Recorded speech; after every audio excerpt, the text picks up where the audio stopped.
guys, nandito pa lang kami sa bungad. So hindi pa namin alam kung tutuloy ba kami sa aming paroroonan. Maliligaw po kami lahat. So ayun, ang aming road trip ngayon is kung saan po pwede po kami mag-unwind habang nagdinilay-nilay po sa Semana Santa ng Good Friday. So papunta po sana kami sa Padre Pio, kaso bawal pong pumunta doon ang mga sasakyan. Dito lang po magpa-park sa bungad. So yung doon po banda na may, nakita niyo po yan, yung may tent, dyan po papasok yung papunta sa Padre Pio, kaso bawal po doon.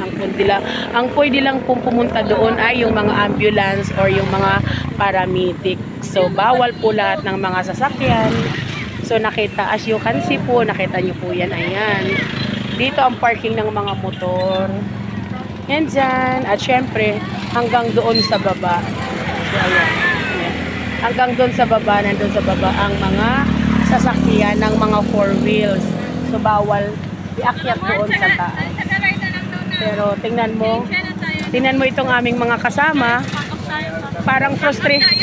Parang frustrated sila kasi hindi kami makakalapit doon sa kamay ni Jesus. Kamay ni Jesus yun? Kamay ni Padre Pio. So,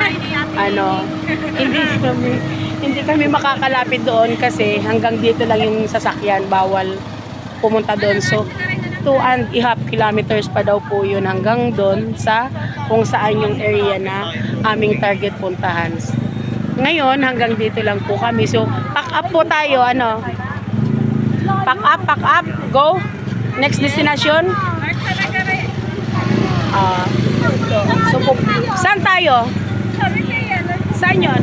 Sa Garay. Saan din dapat sa pupunta natin? Sige na. So, Chins Venue. Lalabas tayo doon sa may pinasukan natin. Malayo-layo yun, ha? Pero yung dadaanan natin ng mga nagtitinda, bili tayo. Kasi hindi na natin dadaanan yan mamaya. Meron naman doon maano. Sa dadaanan natin. Nakita yung pakwan doon, ang ganda, oh. Itong aming kasama, parang wala lang. Paano ba tayo nito? Pack up tayo. Hindi tayo makakalapit doon sa kamay ni eh. So, lipat kami ng destination kasi bawal ang sasakyan doon. Malayo pa yun mula sa kanto. Aga pa na. Relax. Chill. Sige na, lipat po kami. So, babay po muna kasi naka-ready siya.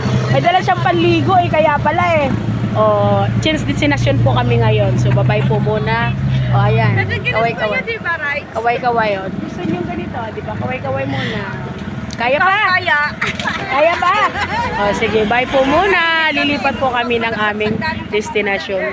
Bye-bye!